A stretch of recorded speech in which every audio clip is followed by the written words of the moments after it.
This is going to be my weekly makeup basket. I do apologize for this lighting. I was in front of a window with natural daylight and it just got a little bit too dark to finish filming, so this is what we got to work with. So starting off, my weekly makeup baskets, in case you've never seen one of these videos before, I just go through my makeup. I picked out some stuff that I want to wear for this coming week, so that really saves me time in the mornings when I'm getting ready, but it also allows me to really focus on certain items that I'm trying to finish for a project pan or finish for by 4th of July or something. So starting off, I have two eye bases. These right here. I have a Maybelline Color Tattoo and the Laura Mercier Caviar Stick in copper, and I probably have 1 day left of the Caviar Stick. That's it right there. And then my Maybelline Color Tattoo, this is in the shade Pure Nude. So it's a really light, almost white sort of shade. It almost looks like a highlighter on the lid.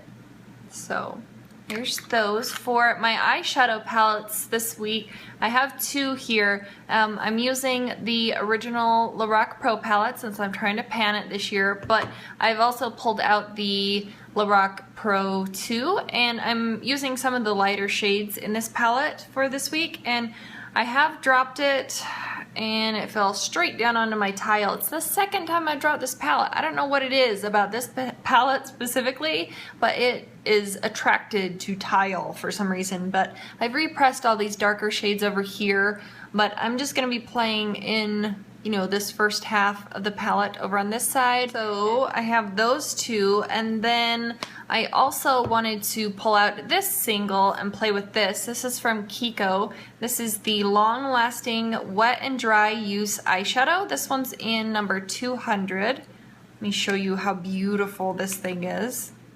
That is shade 200. It is absolutely stunning. It's so pretty. I tried using this wet on my eyes today. I loved how it turned out. It doesn't turn out as intense as it is in the pan here, but that's all right. It's beautiful nonetheless. That's a swatch of it right there. It's really pretty. You definitely have to pack this on to have it show up with that much intensity. Eyeliners, I have a couple of them here. So I have the what's left of this Makeup Forever Aqua Eyes liner. I'm probably going to put this in my waterline after this video and sharpen it, and then maybe I'll be able to use this up by tomorrow. I don't know. I just have a little bit left in here. It's part of my finish 5 by Cinco de Mayo, so I'm trying to hustle along with that one. I might even be rocking a green eye look tomorrow because I need to finish off this one as well. This is the Jordana Metal Rocks Metallic Retractable Eyeliner. This one's in shade 01, which is Green Envy, and I don't have very much left in here either, but there's a swatch of it right there, and I was thinking I could just put this down all over the lid as sort of a cream base, and that would use it up pretty quickly. So that is Green Envy right there. I really like this sort of green olive sort of shade.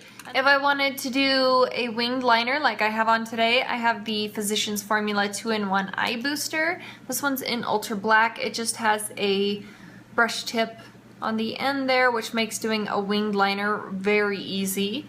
So there's those. For mascara, I have two of them. One of them's for the bottom lashes, and that is the Buxom Lash Mascara. This is in Blackest Black. This has the smallest reservoir in here of life, but this mascara has been hanging on forever. So that's the brush of the Buxom Lash right there. And then for my upper lashes, I have the Urban Decay Perversion Mascara, and I just opened this today.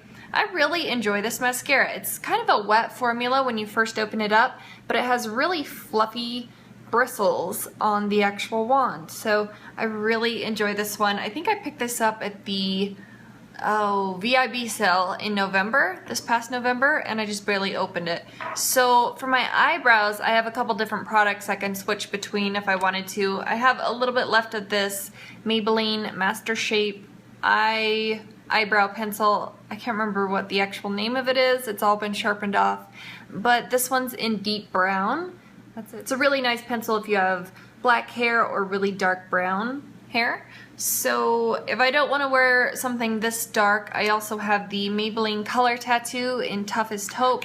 It's just a really taupey gray shade. It's matte, so I can wear it in the eyebrows, and this is a really lovely product. Over the top of that, I have the Clear Brow Gel from Anastasia. Then for my foundation this week, I wanted to pull out something a little bit more full coverage, between medium and full coverage, so I could use my beauty blender and see how they are. So I pulled out the MAC Studio Fix Fluid. This has an SPF of 15 and I have shade NW10. So there's that one, but I wanted to mix it in with the Laura Mercier Smooth Finish Flawless Fluid, and this is 1 or 2 shades darker. It's in the shade Vanilla. So this is a really nice combination. I have this on today. For concealer products, I have 2 of those. This is the NYX Dark Circle Concealer Corrector, and you put this one down before you put concealer. That's it right there. It sort of has a little bit of a salmon-y kind of shade to it. I put a little swatch right there. Maybe you can see that kind of salmon-y pink tint that it has, and it's just supposed to cancel out any of the dark circles that might show through the foundation and your concealer that you put over top of it. So what I'm going to be trying out on top of that is the Maybelline Fit Me Concealer. This is in number 15. This one is in the shade Fair. So I really have been enjoying this the couple times that I've played with it. For setting my under eye concealer, I have the Laura Mercier Secret Brightening Powder. This is just a little small one, and it's a loose powder, and you just use a big fluffy brush to set underneath your eyes. I've been enjoying it so far. To set the rest of my face, I have the MAC Mineralized Skin Finish Natural in Light Plus. And this is just a little bit too yellow for me right now, but I love the formula of these powders. They're one of my hands down favorite powders in the entire universe. They're really nice. They're very smooth, very finely milled, and I feel like if I get a little bit more color, or if I, fake tan a little bit, this will match amazingly well. For my bronzer, I wanted to pull out something a little bit different, something I haven't played with in a very long time. So I got the Tarte Park Avenue Princess Bronzer. And when you swatch it, it almost looks like there's some sort of like micro shimmer in this powder that's a little bit gold. But once it's on the face, I don't really feel like that gold shimmer translates onto the cheeks or anything. So there's the swatch of it right down there at the bottom.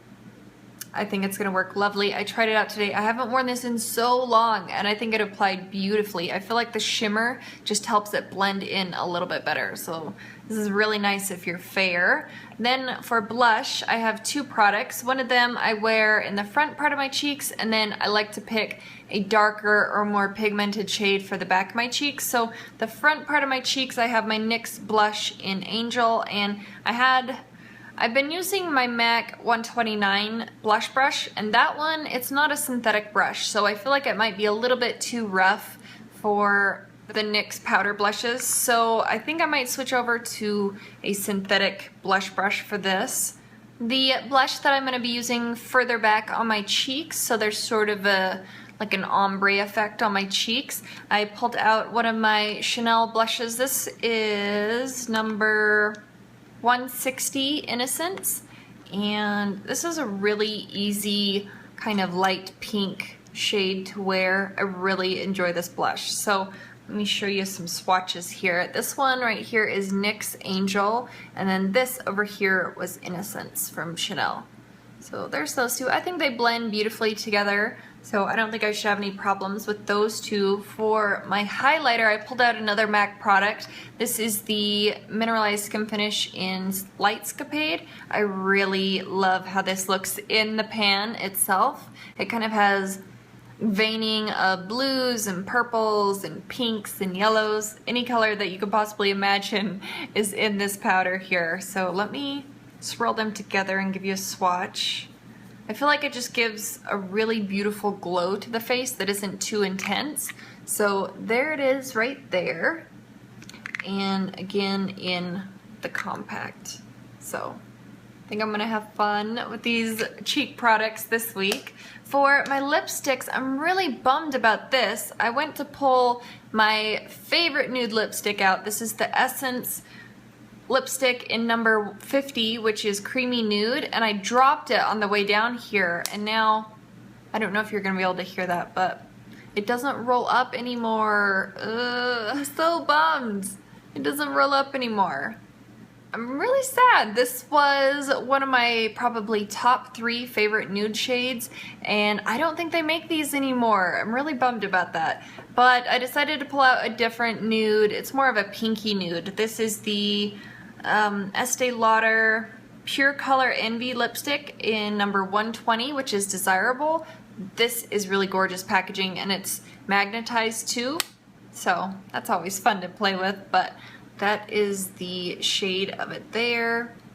Here it is on the back of my hand. Like I said, it's just a more, like a lighter pinky nude shade. And then I also have this MAC lipstick. This is one of their matte lipsticks. This is in the shade Please Me. That's what I have on my lips right now.